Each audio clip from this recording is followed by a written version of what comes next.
Usted ve que hay pueblos, que hay barrios que celebran esas ferias.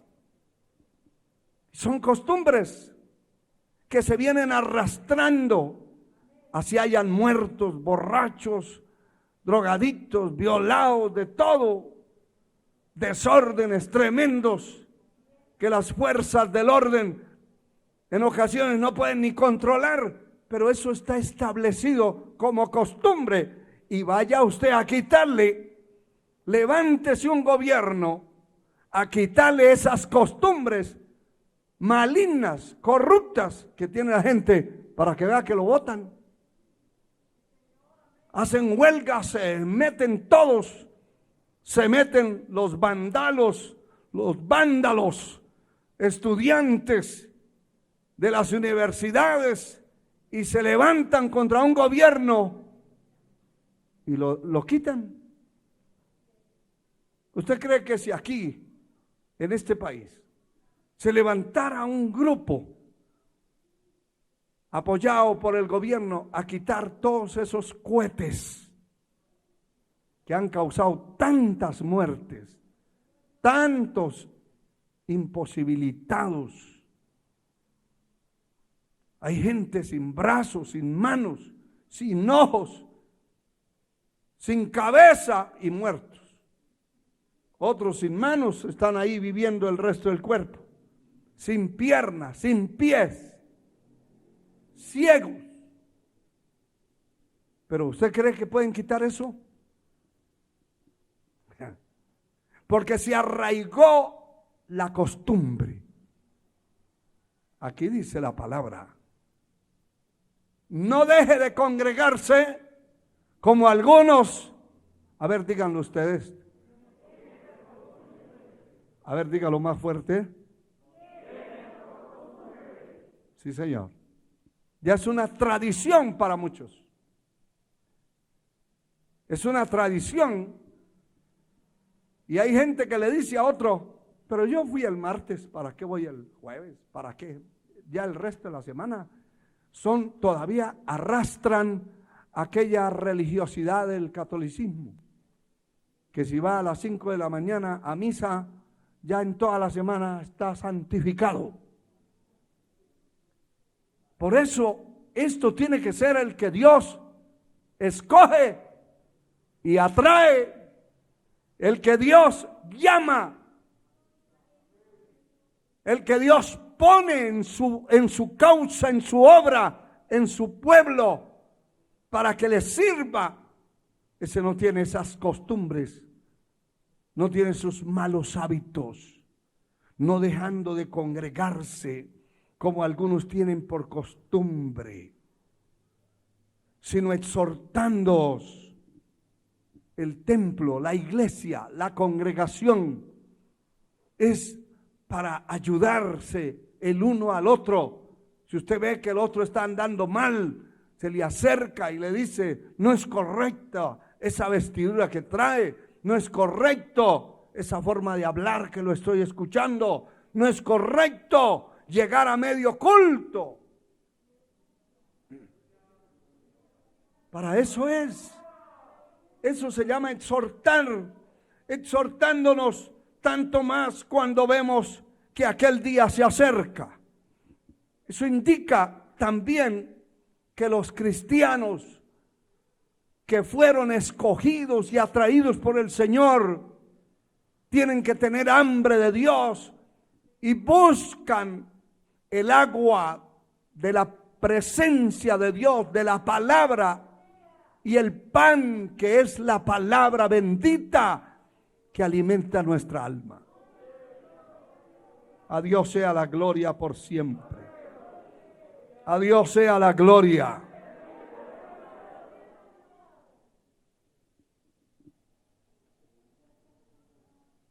Cuando los que habían regresado de la cautividad de Babilonia, hermano, dentro de la cautividad, dice la palabra, que los habitantes, los oriundos, los los que vivían allí les pedían a ellos que cantaran los cantos que cantaban en Israel. Y ellos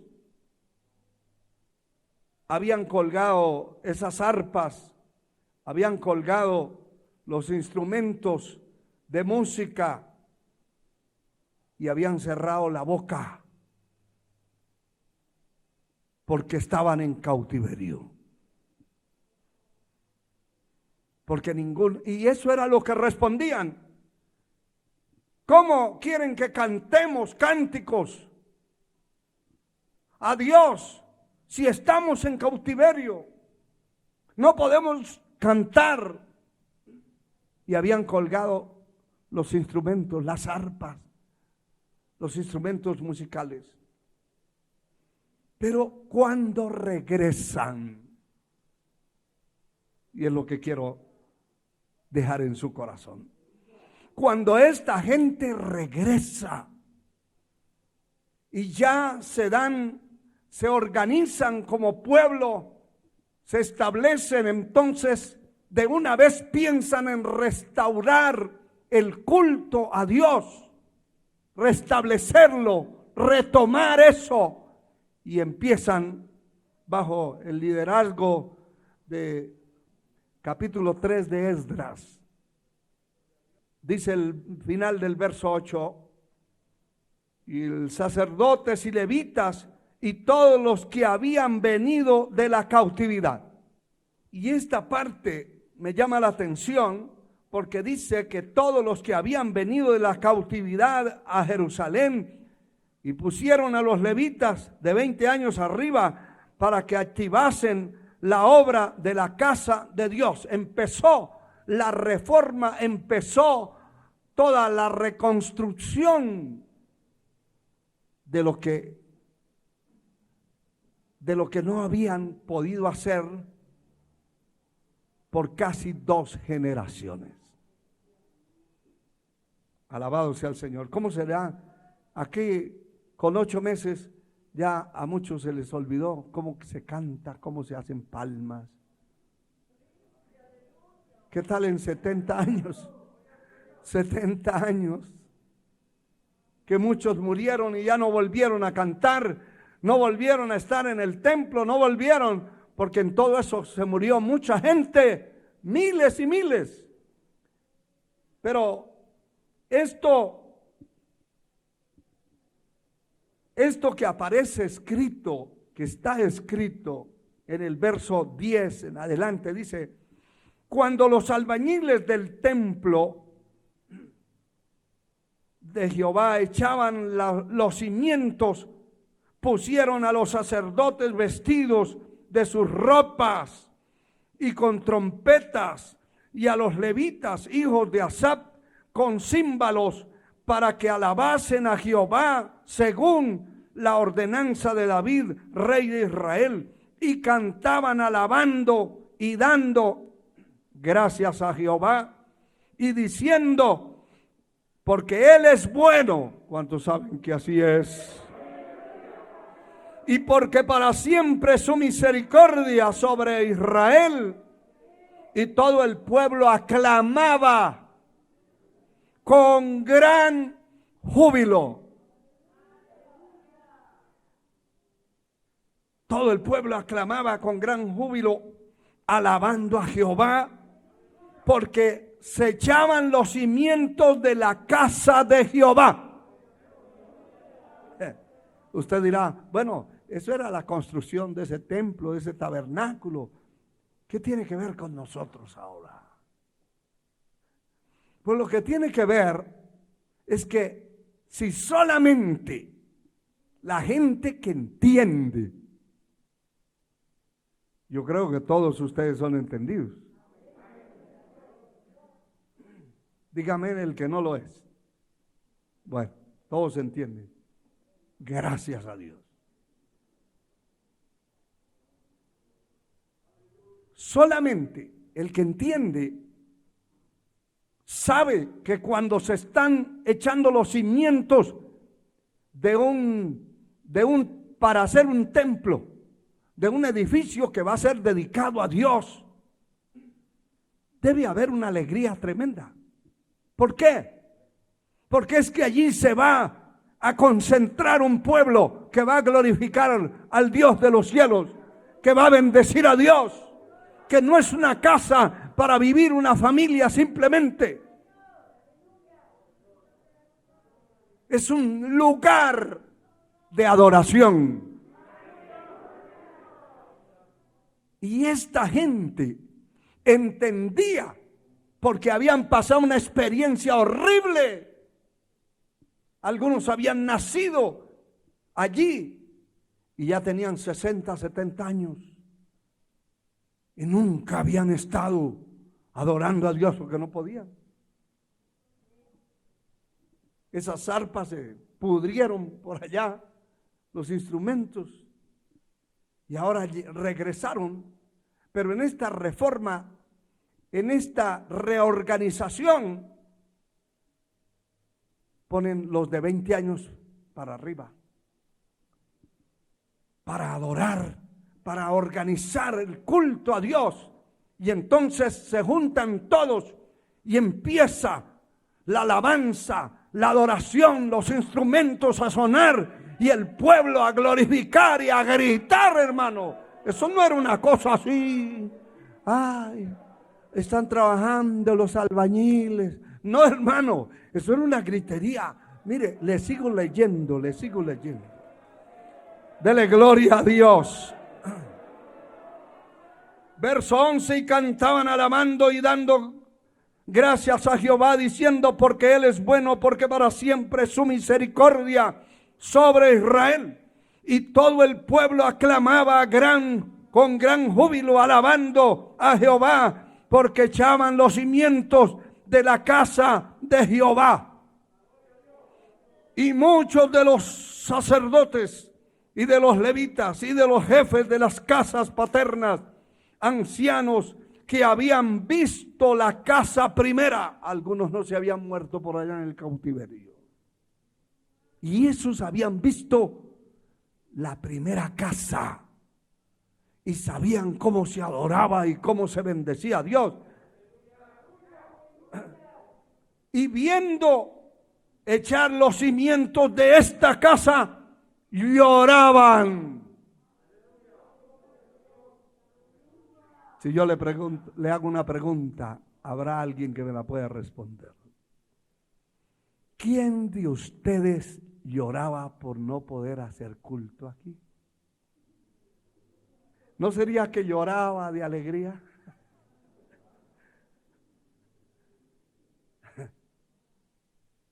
Sí. Usted va a ver que en los dos grupos que nos vamos a juntar en las dos jornadas de hoy, va a haber mucha gente que no está.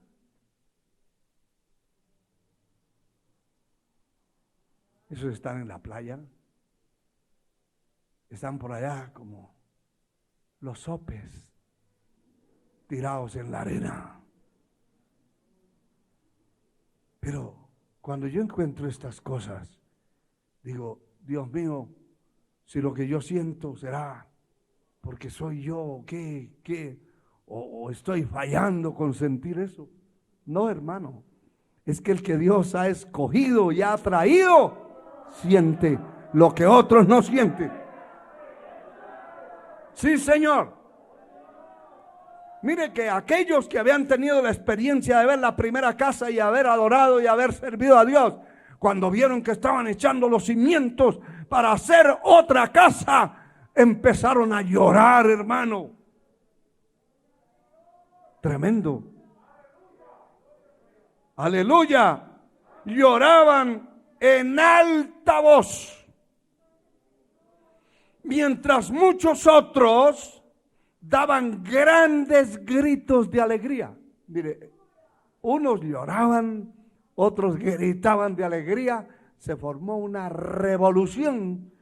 ¿Y qué más dice el verso 13? Dice: y no se podía distinguir el pueblo, el clamor de los gritos y de la alegría, de la voz del lloro, porque clamaba el pueblo con gran júbilo y se oía el ruido hasta lejos.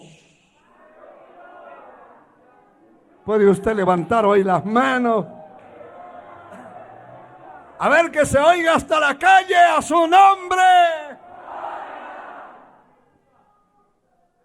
Qué tremendo, hermano.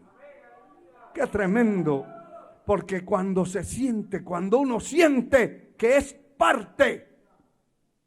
Mire que hay personas que pueden vivir en una casa, pero no son parte integral de esa casa. Tiene su cuarto allá y se mete, y si no lo sacan ahí permanece como que no es integral. Hay hijos que viven dentro de una familia, pero como que no integran esa familia. Viven aparte por allá, escondidos. Ven lo sucio del piso, ven lo que vean y no les importa. ¿Quiénes son los que limpian? ¿Quiénes son los que se preocupan? ¿Quiénes son los que sacan la cara? Los que son integrados dentro de la obra de Dios. Los que estamos integrados. Somos los que tenemos responsabilidades, los que nos preocupamos por una cosa, por otra, por otra. Los que no soltamos la mano del arado, los que no soltamos la carga de la espalda. Y sentimos una alegría, un gozo. Un rato nos reímos, un rato gritamos, otro rato lloramos y ahí estamos en el camino. Pero el que no, ni grita, ni se oye, ni llora, ni se alegra. Y si ve a alguno riéndose, se ofende, porque él no se puede reír.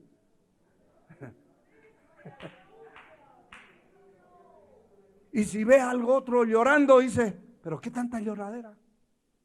Yo no sé por qué tú lloras tanto. Porque como él no puede, él solo puja.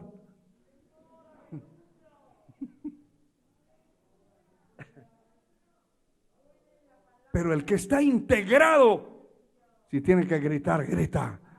Si tiene que alabar, alaba. Si tiene que llorar, llora. Si tiene que reír, ríe. Hay alegría. A Dios sea la gloria. A Dios sea la gloria por siempre. Por siempre. Aleluya.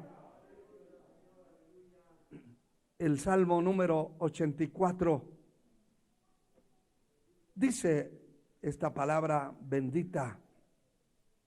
En el verso 1 al 4 dice: cuán amables son tus moradas, oh Jehová de los ejércitos. Cuán amables. Anhela mi alma. Mire esto. Y aún ardientemente desea los atrios de Jehová. Ardiente es que se está quemando. Que quema. Cuando usted mete el dedo en la llama que está ardiendo, siente que se ardió. Siente un ardor ardientemente. Ardientemente desea, o sea, deseamos con ardor profundo en el alma los atrios de Jehová, estar allí, congregarse en el templo, lograr, hermano, tener acceso a la presencia de Dios. Bendito su nombre para siempre. Mi corazón y mi carne cantan al Dios vivo. Aún el gorrión halla casa y la golondrina nido para sí, donde ponga sus polluelos cerca de tus altares, oh Jehová de los ejércitos. Rey mío y Dios mío. Mire lo que dice el verso 10. Porque mejor es un día en tus atrios que 1000 fuera de ellos. Escogería antes estar en la puerta de la casa de Dios que habitar en las moradas de maldad. Note que hay moradas que son de maldad. No es que la persona more en maldad. Hay lugares que son del mundo y para el mundo. Hay muchísimos, pero una morada de maldad será estar usted metido en un estadio cuando hay un culto en el templo viendo un partido de fútbol. Usted dirá, pero eso no es pecado. No, yo no le estoy diciendo si es o no es. Le estoy diciendo que es una morada de maldad. Allí se reúnen los pecadores que tienen hambre y sed de justicia y que nunca han obedecido a Dios a saciar el hambre. Pero yo no necesito eso. Y ninguno, como dijo Nehemías, el reformador, el constructor de la ciudad de Jerusalén, ninguno que sea como yo, pues deseará eso tampoco. Porque hay algo mayor,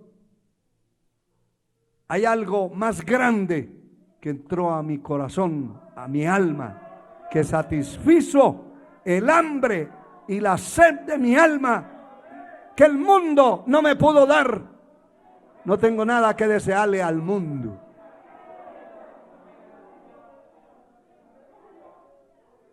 Por eso prefiero un día en la casa de Dios que un día por allá, vagando en las calles, en centros comerciales. Y no es que sea un pecado que usted vaya a un centro comercial, pero no vaya a perder el tiempo. Cuando vaya, lleve anotado. Haga esto, mire, aquí tengo anotado lo que tengo que hacer hoy.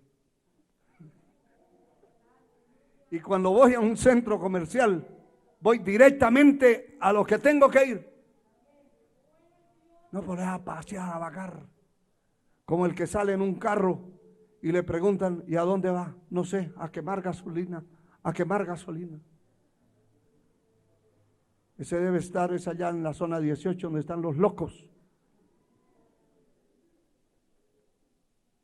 Uno tiene que saber qué es lo que va a hacer y no perder su tiempo. Porque mejor es un día que 1000 fuera de ellos. Eso lo valora. Mire que lo está valorando el salmista no al 100%, al 1000%.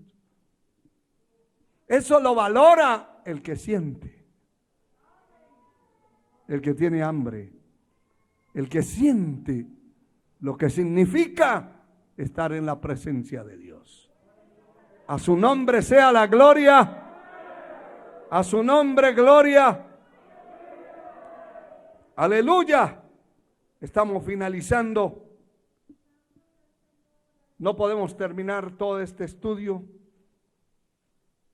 porque necesitaríamos mucho tiempo. Pero finalizo con este salmo muy conocido, el 133. Hay muchas cosas importantes que pudiéramos decir de este estudio de la palabra. El Salmo 133 dice: mirá cuán bueno y cuán delicioso es habitar los hermanos juntos en armonía. Y es como el buen óleo sobre la cabeza, el cual desciende sobre la barba de Aarón, y baja hasta el borde de sus vestiduras. Como el rocío de Hermón, que desciende sobre los montes de Sión, porque allí envía Jehová bendición y vida eterna.